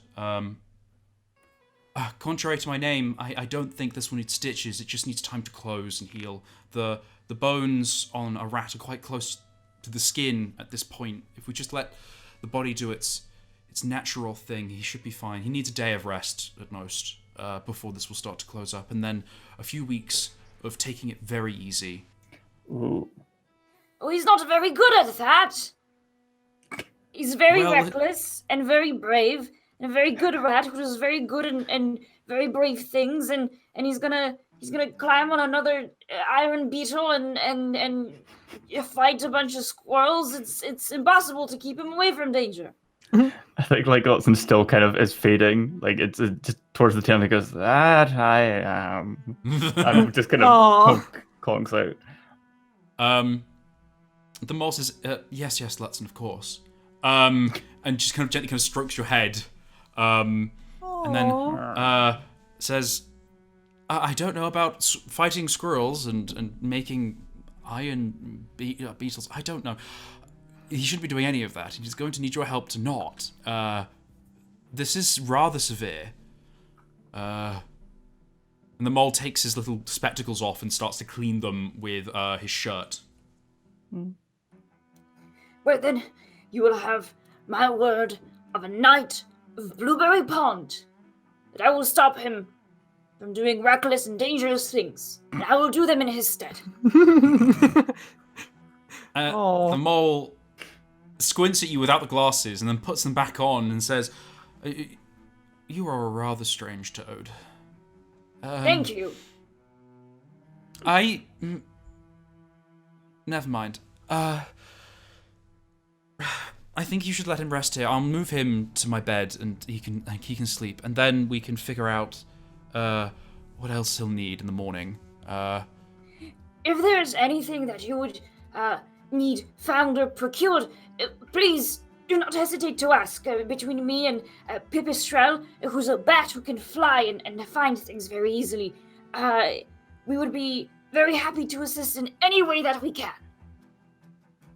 And the mole gives you a slightly sidelong look before going over to a shelf where there are some scant books kind of like laid there. Takes a book off the shelf and then starts to flip through the bark pages and then holds up a spread where there are some herbs drawn out and says, "If you can find me more of this herb, it's analgesic. It'll replenish my stocks for the tea, and if you can find me more," and then flips to another page and says, "If you find more of this herb, this is cleaning. It keeps things clean. I can make you a poultice to care for this wound after you leave. Presumably to go fight squirrels." Why are you fighting squirrels? Well, it really is just one squirrel, and it was three quartets. They stole the contraption that Lutzen created, a marvelous mechanical beast that looked like a beetle and was large enough to ride within. It was quite an incredible sight. However, this vile, forgive me for my words, but this vile vermin stole the beetle at the behest of some other beast, and we don't know what use they might put it to, but it should be in Lutzen's hands, and it should be in the hands of a good person, and we don't think that these beasts that took it are particularly good. So, I want you to make a cunning roll for me, Balthazar. Just a straight roll. Okay. I don't know what I'm doing, so it's complicated. So, you don't notice, Balthazar just doesn't notice the Stitcher mole checking Balthazar for head wounds. And then the mole says, "You're your friend. You said they were a bat. Could you repeat what you said? I was rather distracted by your extravagant tale. My friend Pipistrelle and also Tanner Flynn, our line finder Flynn will be coming as well. Actually, I think that he knows quite a thing or two about herbs, and I'm sure he would be very, very helpful in locating these things that you need as well. The mole, their little ears prick up and their eyes widen when you say Flynn, and the mole says, Flynn is here? Oh. Oh, you know Flynn? Yes, I'd say that in the last day, I'd even perhaps call him a friend. Oh. That's a rare pleasure. Please, bring I this... presume you must It's difficult. I would say bring Flynn here, but I don't think Flynn would fit. And I can't leave Lutzen like this right now. If you could persuade Flynn to stay around for a day, I know Tanner's a rather busy folk. I would speak with him. There's much to discuss. Well, he's a very knowledgeable fellow. I'm sure that you would find many interesting things to speak about, including now he knows quite a bit about clay and mud, as I have told him, so you could also talk about that. Yes. Excellent. And, well, when I see him... I would say, before you do that, as you're talking, the mole goes over to a little side desk and pulls out a little parchment, and then, as you're talking, kind of is hunting around for some kind of writing implement and finds a stick of charcoal eventually and starts to scribble a quick note. Folds it up and then gives it to you and says, please, give this to Flynn. Say it's from Hiccup. Yeah, I knew it! Oh, Hiccup! Balthazar takes the note and says, of course, I'm sure that I will be meeting up with them in due time. They were following me here on the other side of the bank, however, so, and we do have a few matters to discuss anyway. I will make sure to give this to them. Yes. Oh, and it's from Hiccup, and say it's from the Legion as well. I think that would hold more sway. Sure. In the meantime, I'll be taking care of Lutzen, but please, I would deeply be interested in speaking with Flynn. Consider it payment for taking care of your friend. Oh, of course. I actually didn't know there's going to be payment, so I'm kind of glad that's covered. But I would happily cover anything else as well. Alrighty then. But please, I'm sure that you will take good care of Lutzen. I know it. But I hope that he makes a swift recovery under your knowledgeable eyes. No, that's the wrong. Sorry, my brain. Under your knowledgeable care. And the mole nods and turns to start grinding, goes to a cabinet and starts to grind up some more paste with some dried herbs and a little bit of the bucket water. And I'm going to say this is where we're going to end today's episode. Oh. That was with fun. Balthazar going off to find Pipistrelle and Flynn, who probably will have arrived at the base of Aspen Grace, or the outskirts by now. Mm-hmm. That was a very fun, but also very tense episode. Oh my goodness. Is Lutzen okay? Is he alive? Lutzen will be okay. No. Is this how you kill off Lutzen? That was poison that he got, and Lutzen is dead now. I knew it, that little mole. The mole! The mole in the midst of the stitches. The mole and the rat. Well, that has been the first episode of Beast Fables of 2021. I think we should start just by reintroducing ourselves before we say goodbye. My name is Brian. I use he, him pronouns. And I have been your narrator for today's adventure. I run Dungeons on a Dime, which is an entry-level tabletop role-playing game publisher. We have got some really cool projects in the midst, including a Beast Fables game called Scurry. It's going to be so exciting. So that's fully funded on Kickstarter. That was a whole lot of fun during February.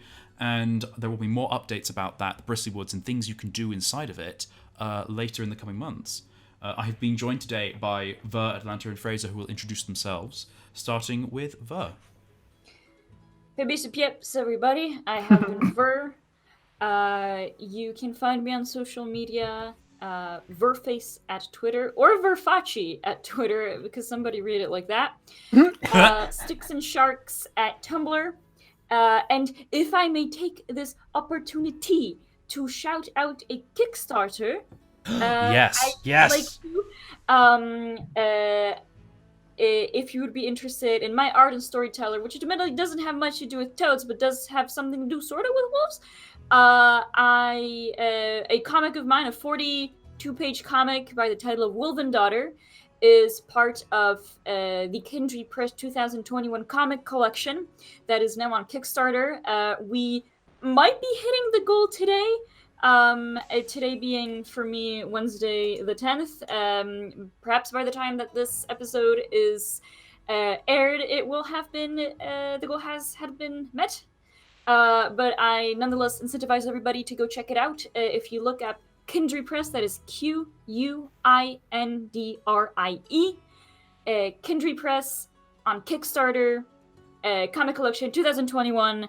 I would heartily recommend it. There are 4 beautiful comics that are featured as part of the collection, and each one is definitely worth checking out. You can buy a bundle, you can buy individual comics, and you would be supporting indie Scottish artists in the process.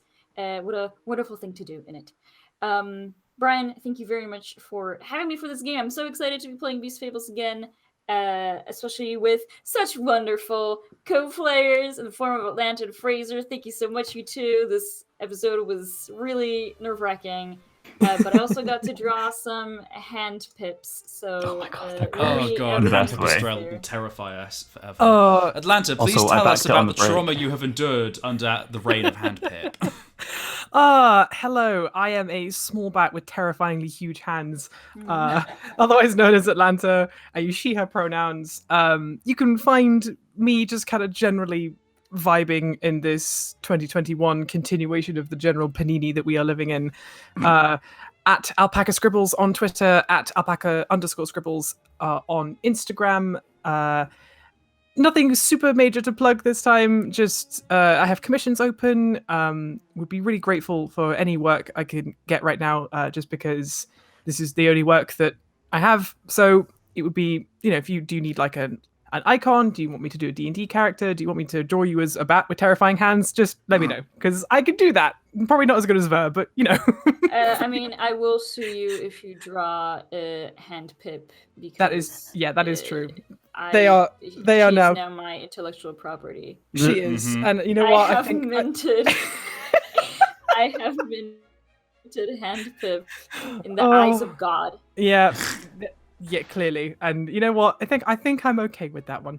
But yeah, Brian, thank you so much for bringing Beast Fables back. It's been such a long pause since we played Beast Fables. I've been craving it, and it feels wonderful. And Ver and Fraser, as per usual, you're both wonderful and lovely. And Fraser, what a tense, terrifying Let's not episode we've had today.